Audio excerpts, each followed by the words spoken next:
It's episode number 71 of the Organizations Win Championships podcast and Audacy podcast. I'm Dan Bernstein. That's Jason Bernstein. James Jackson is our producer, and the Bulls are being the Bulls. As ever, as always, same as it ever was. As they are. The Bulls are now 37-41, and they're still ninth, but they clinched the play-in. And they're probably going to be the home team in the play-in thanks to that win over the Knicks. There's two more games with the Knicks, but they've got the tiebreaker against Atlanta. And here they are. We have just concluded an absolutely dismal loss to the Orlando Magic, 113-98. There was no Alex Caruso in this game, even though Kobe White did come back from his sprained ankle. And without Alex Caruso, they don't guard well enough. They lost the game in the first quarter. That's really just what happened. And without Caruso, this sucks. They suck. Vooch was so unbelievably bad. DeRozan was fine, but he had 7 turnovers, which is a big number. Kobe White struggled again. The only bright spot, Javonte Green, got in foul trouble, but he shot 6 of 7 from the field, and he made his threes. Yeah, Javonte Green had 15 points following up on his record-setting effort. I don't know what to say about this game. I know that I want to say that Paolo Banchero is really good at basketball. He's great. He's so good. He's got some Carmelo in him, a little bit of Tatum, but the thing is that he's 6'10", and he's strong. Am I saying he's as good as those two guys? No. Do I think he could be? Why not? I don't think... I think he has every bit of talent to be just as good as either of those guys. And I know Carmelo Anthony... I feel like he's underappreciated all time. He's not talked about enough just because he didn't win a ring. And people forget how dominant he was. And Paolo Banchero can really take over a game if he wants to. And I wish more people were talking about him.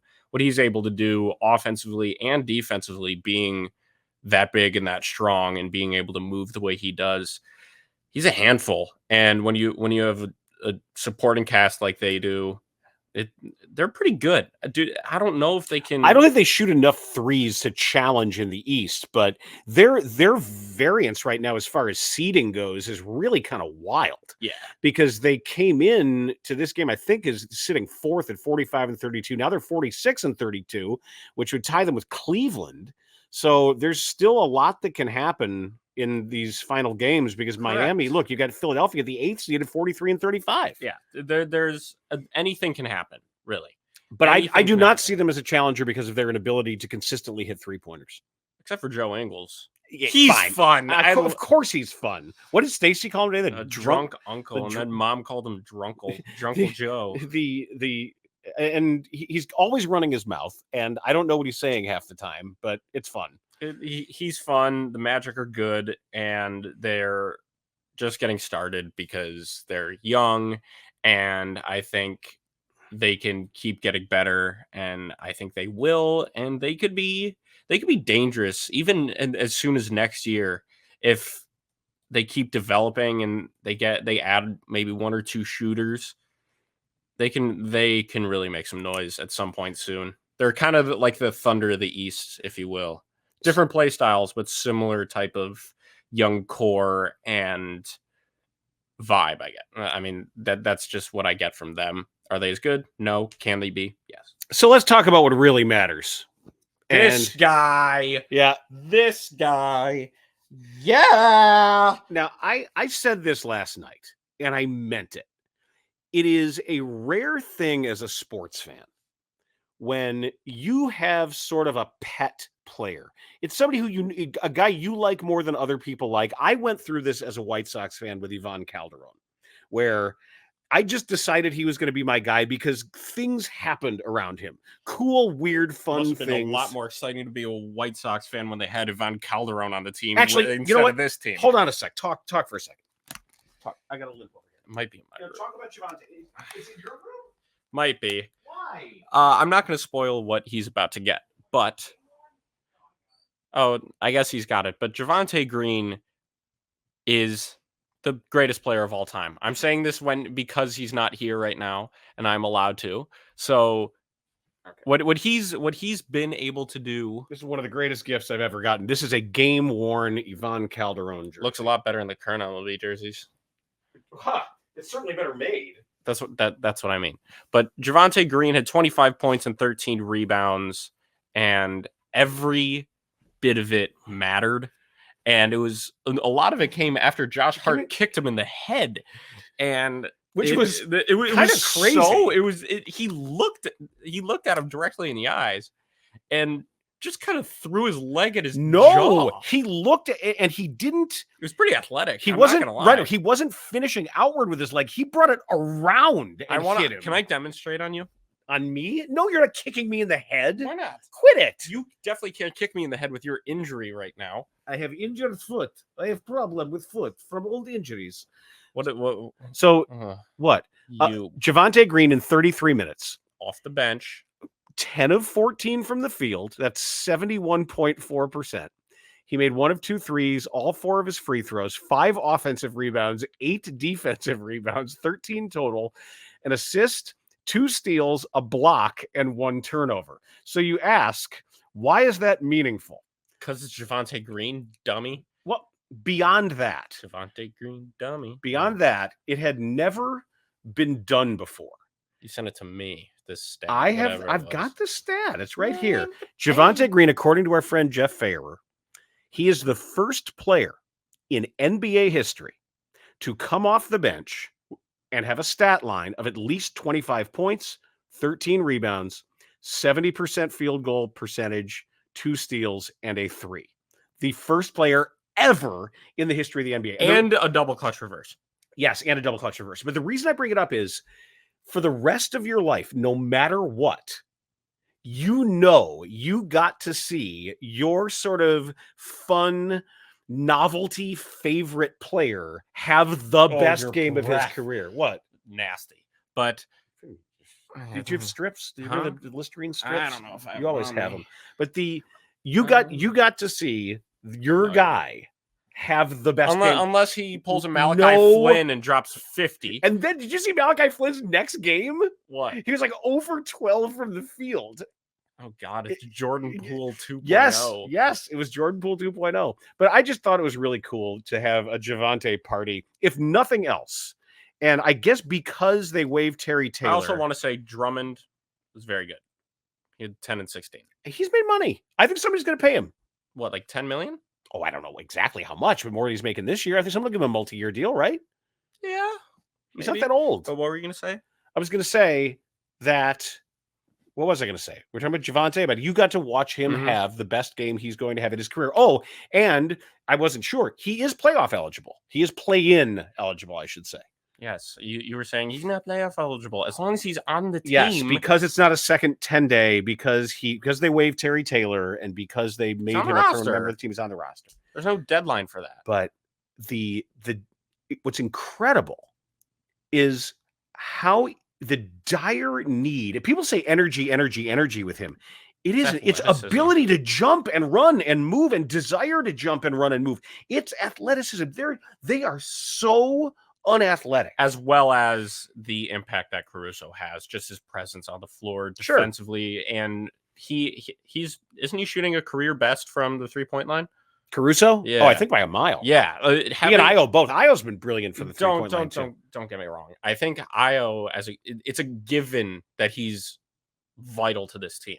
But Caruso's presence was missed badly in the Orlando game, and you can see why when looking at the result and the gameplay of the Knicks matchup. And there's 2 more matchups with the Knicks. I loved watching the Thibodeau cam that they have on him with that expression on his face. He's just he's so unhappy, but it's kind of fun because if you speak Thibodeau and you know Thibodeau and you watch, he's screaming out all the defenses still. Ice. Although he didn't yell ice as much, because I think basically the league has presumed icing pick and roll a lot more than they used to. He's helped popularize it.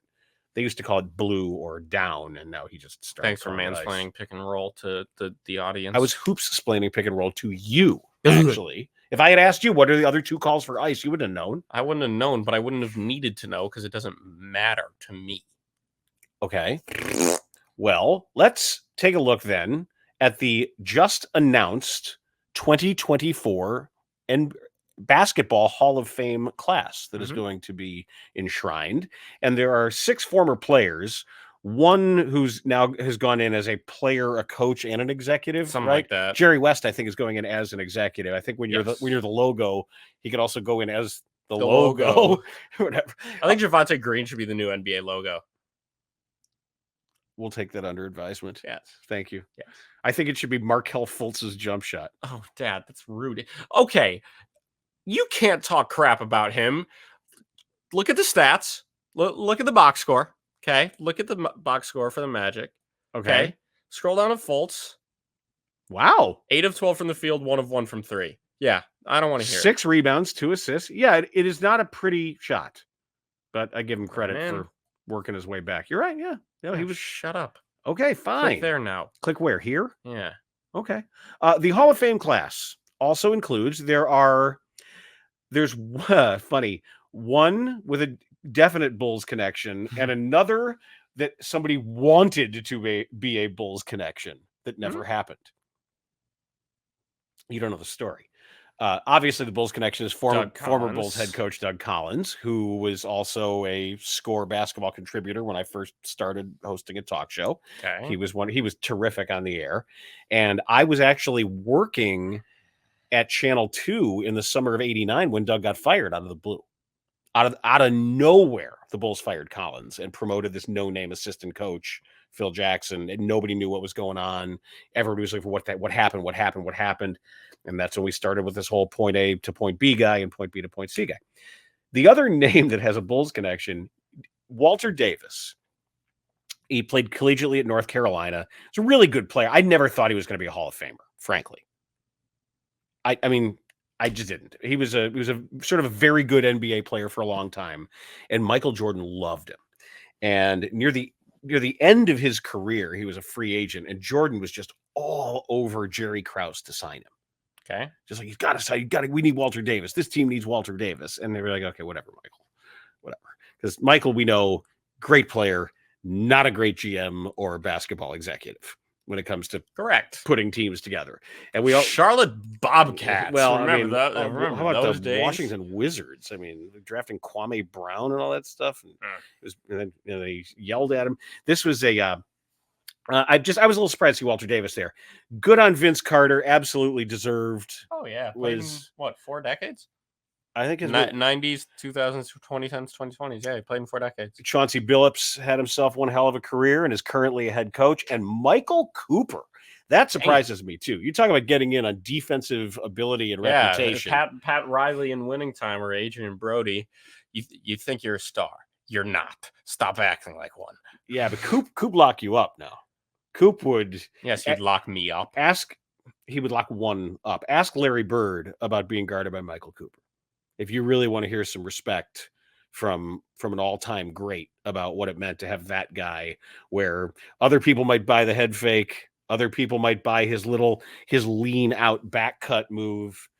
Michael Cooper was an outstanding and selfless defender, and I'm happy to see somebody getting recognition for that. Yeah. Your thoughts? Anything, Mr. Basketball History? Love Winning Time. Good for him. Sky Point Winning Time. Yeah. Rest in peace. Yeah. Sucks that it's not back. Yeah. It hurts. We spent a lot of time the last few days watching a lot of NCAA basketball. There's been some good, there's been some bad, there's been some individual plays.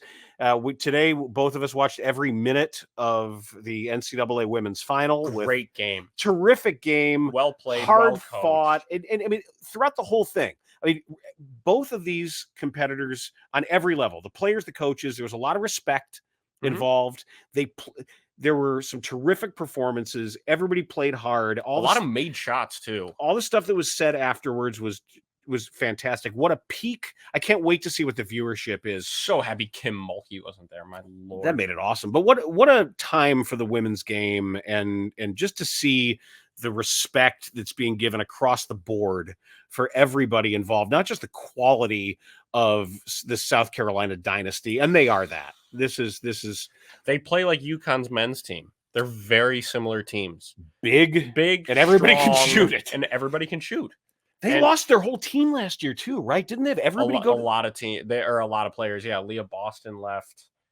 and they got some transfers, some freshmen, and Dawn Staley's one hell of a coach. She can coach a hell out of it, and they played great. It always felt like it was a matter of time watching the game that they were gonna kind of step on Iowa's neck, and it took them time. And the fact that Credit to Iowa too, they kept battling back. It was very clear South Carolina was the better team. 100%. Not a doubt in anyone's mind. And the fact that Iowa hung on with them forever, and I think obviously there's someone we need to mention, Caitlin Clark. Well, I was going to save a whole sorry piece for that. Okay, go ahead. But I was just going to say that even she said that if these teams played a best of 5 series, they'd win. She wasn't sure that they would be able to win 3. Yeah. But winning 1 is different than winning 3, and you always have a puncher's chance when you have someone shooting it from 30 feet and able to see everybody else on the floor. I thought her teammates played okay. They played a lot better early, but I would say Gabby Marshall was really good defensively, and she had a couple of clutch plays, like a hustle play to prevent a backcourt, and made a couple big shots. And Kate Martin was pretty good too. But that's a coach. Didn't what's her name? Lisa Bluter. I think she said that. I like Lisa Bluter. Yeah, both coaches were great, and Dawn Staley's fantastic. Lisa Bluter looks like somebody it would be awesome to play golf with. Yes, 100%. Yes. I don't know why. Yep. She just looks like she'd be really fun on the golf course. Yes, while you just chunk it around. Just everywhere. No, but it looks like she'd be fun. Like have things to talk about. Be just profane enough. She'd probably spring for beers when the cart came by. Yeah. I don't know why it seems that way, but it just has that kind of that feel. Camila Cardoso was just destroying them because she's 6'7", and they couldn't guard her. And the thing that she had, Chloe Kitts too. Chloe Kitts was good. Plays taller than I thought. Like plays longer than I thought. Yeah, does not have the prettiest jump shot ever. A little interesting. The one-hand thing. No. Both Cardoso and Kitts were able to get seemingly every single offensive rebound. And something about Cardoso is really good touch around the rim. Mm-hmm. Like if you're going to be 6'7", and if you're going to be a big man, quote unquote, it's really important if you're that much taller than everybody to have good touch around the rim, especially if you're not going to be stretching the floor. And Cardoso was able to put it up off the glass with a lot of spin and finesse. And she was able to make a lot of contested shots because of that. It was just a fun game, really was. But you were going to say something. Let's talk about the best player in the women's game and one of the best players in the history of all of college basketball is now moving out of the WNBA. There are a lot of passes that she makes to her current teammates that go unconverted or that end up maybe a little bit too close or have to be too perfect, that in the WNBA, in the pros, when she starts really leading people down the floor, when she starts throwing some of these lobs, these are going to be converted. Yeah. Like her assist numbers could be insane. Oh, and the thing is that if Iowa was able to convert more of those plays, she would score more as well, because you would have to be so conscious of her passing ability that if you sag off a little bit, as we saw, because Raven Johnson did not shoot well, but my God, good player. Good, great defender. She was giving her fits the entire game. Still had 30 points. It's just ridiculous. 18 in the first quarter, I believe. It's hard to guard somebody when they're pulling up from 30 feet and lacing it every single time. I love how physically Caitlin Clark plays. She pushes off like Reggie Miller. Yeah, that's a compliment. Don't get me wrong. That is a compliment. She'll get arms tangled up and look like she's disentangling, and she's shoving you in the floating rib while she's moving back. It has every understanding of some of those angles and some of how much distance she has in between a screen and a defender and the sideline to just kind of just shoot her way through that gap enough to catch and get rid of the ball. And just physically tough, plays with a swagger, aware, and just skilled. She's just ridiculous. Hooper. Just like a legit hooper. She's ridiculously talented. And it's almost like LeBron versus the Warriors. And maybe last year was their 2016 year where they beat undefeated South Carolina. And they they turned into a pumpkin at midnight this year. So as you're listening to this this morning, Monday morning, tonight is the NCAA final between a pair of number 1 seeds and a pair of giant human beings. It's going to be Zach Edey and Purdue. Tracy Wolfson is going to have to get 8 ladders tonight. Yeah, she was up on a ladder, and she'll be talking to, I imagine, either Zach Edey or Donovan Clingan. Or both. My guess is it's going to be Donovan Clingan. I do not see any way that this machine of the UConn offense, defense, transition game, they're too good. They're too reliable. Right. It's just like South Carolina, where it seemed like whenever the other team makes a run, they hit a shot. Every single time they'll stymie whatever is going on. And it's really hard to beat teams like that. They take a lot of time off the clock, and they convert a lot. And that goes without saying. Their defense is great. Having Clingan in the paint, being able to swat everything is really valuable. And I mean, he can be an okay NBA player. Let's talk about the NBA thing in a second. I did make what was, I thought, pretty good scouting or coaching and Nate notes. Oates saw it as well. He did. Nate Oates saw it as well, but you never really gave me enough credit for it. You were out. You came home, or you weren't watching, and I was tired. And I said, yeah, you worked all day.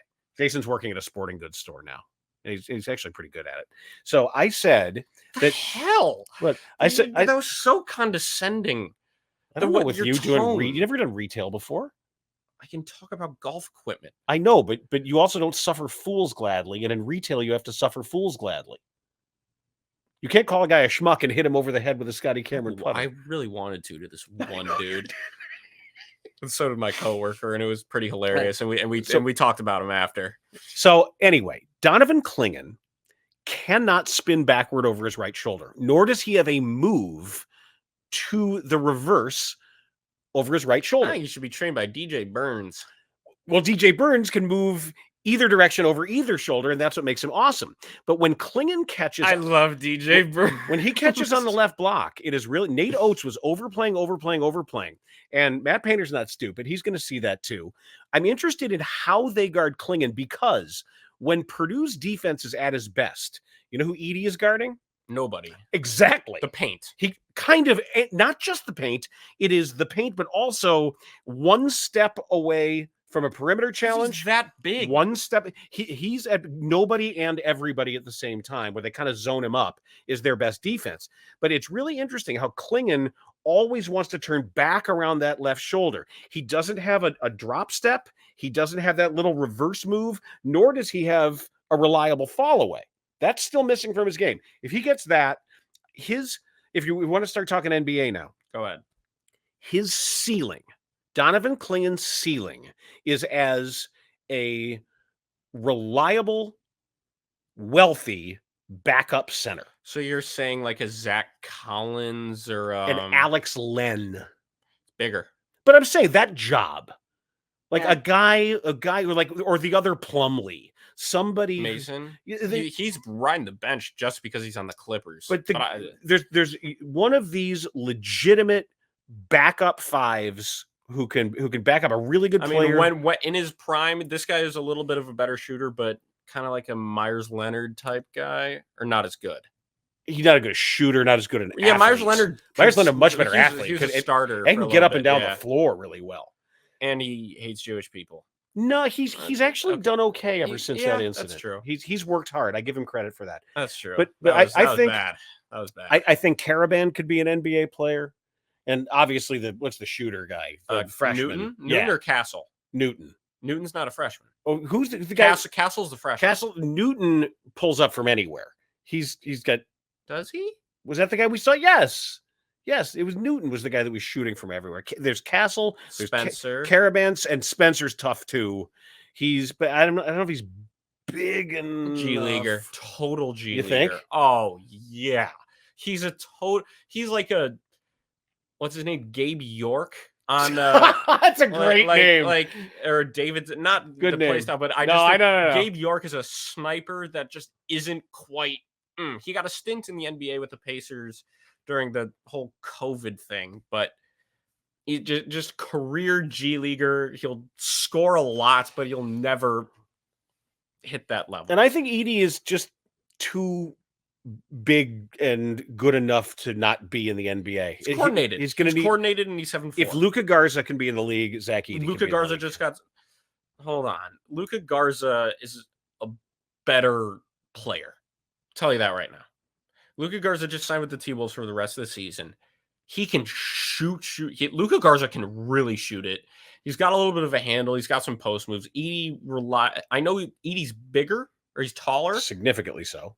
But Garza is a more skilled player. Yes. You need to cool off on that. Do you think Edey's better than Boban?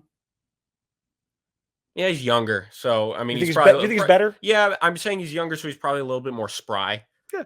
But, I mean, not a good baseball pitcher. I throw harder than he does. I don't make a lot of predictions, but I will tell you, I always say, if I think something, I will say, I'm going to say Connecticut by 8. I'd say they win by more than 10. Okay.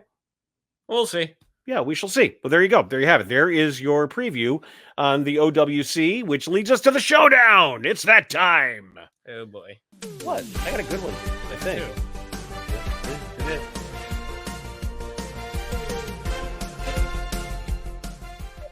It's expanded from naming where people went to college to all kinds of NBA trivia. So that's where we are right now. Let's see what the boy picked out. What have you, boy? So, as we know, Javonte Green scored 25 points off the bench the other night. So, my question to you is, can you, against the Bulls on 3 separate occasions, they have allowed a 19-year-old to score 25 off the bench. Can you name the 3? God, I'm sure. One of them was this season. The other one of them was in 2022, I believe. Jalen Green. No. And off the bench. And the other was in 1997.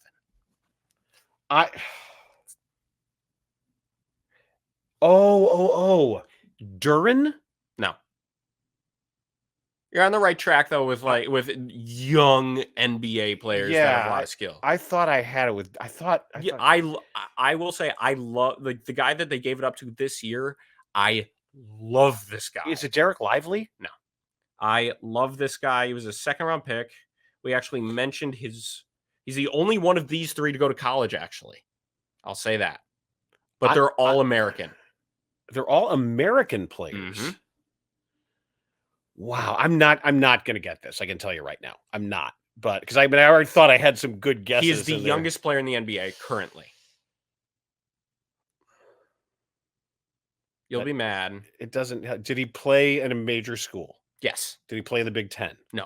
Did he play in the Big East? No. Did he play in the Pac? No. ACC? No. SEC? Yes. Did he play for LSU? No. Did he play for? We could be here all day. We mentioned the school earlier. The school earlier. Mm-hmm. Come on, man. We talked about it about 5 minutes ago, 10 minutes ago. The only SEC. South Carolina. Yes. I don't know. Gigi Jackson. Oh. They got 25 from Gigi Jackson. 27. Okay. And this game was against the Warriors in 2022. I will say this, played with Jalen Green. Pre-NBA. Was it G League Ignite? Yep. So he played for the G League Ignite. It wasn't... Wiseman didn't play there. Oh! I know who it is. Eric? No. Don't touch I know who it is. Give me his initials. No. Yes. Last name starts with a K. I know that. Give me the first one. J. J.K.? Jonathan Kuminga. Yes. Okay. And now the 1997 one. Yep. Was he a good player? Yes. Did he end up being a really good player? Yes. What team? Not telling you. You won't tell me what team? You would give it away. In 1997. So was it off the bench though? Mm-hmm. You said in 97. 97 off the bench. It's going to be. Remember this? Did not go to college, but he's American. Did not go. Well, that was everybody back then. Jermaine O'Neal. No, better than Jermaine O'Neal. Dwight Howard. He came out in 04. Okay. But better. Better? Oh, yeah. LeBron. No. Little worse, but. Okay. Carmelo went to college. Mm-hmm. Better. Better than Carmelo? Yep. Easily. All time? Yeah. And he didn't go to college. Durant went to. So this guy's a Hall of Famer. Oh, yeah. He's still playing. No. Kobe Bryant. Okay. Pretty good. Kobe Bean. But he was off the bench. Off the bench. In 97, he was drafted in 96, so yeah. Surprised you didn't get that. Here's your question. Okay. 4 players to win titles with 3 different teams. 4 players to win titles with Robert Horry. Robert Horry is correct. He won 2 with Houston, 2 with the Spurs, and 3 with the Lakers. Danny Green. Danny Green, Spurs, Raptors, Lakers. One should be obvious. Should be obvious? Yeah. LeBron. Yes, obviously. LeBron, Miami, Cleveland, I'm an idiot. and the Lakers. And this is the tough one. It's not Steve Kerr. It is not Steve He Kerr. won it with the Spurs Although and the Bulls. this guy did win one with the Bulls. Robert Parrish? No. No. Let's put it away. Put it away. No, just. So was it in the second three-peat? Yes. Okay. Now don't tell me. Not Rodman, was it? No. It was not Rodman. Because I know he won with the Pistons. So did this guy. Stop.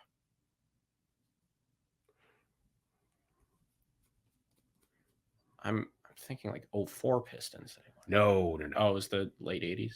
Yeah. This guy was a centerpiece of those Pistons teams. Stop. I told you no more Okay. hints.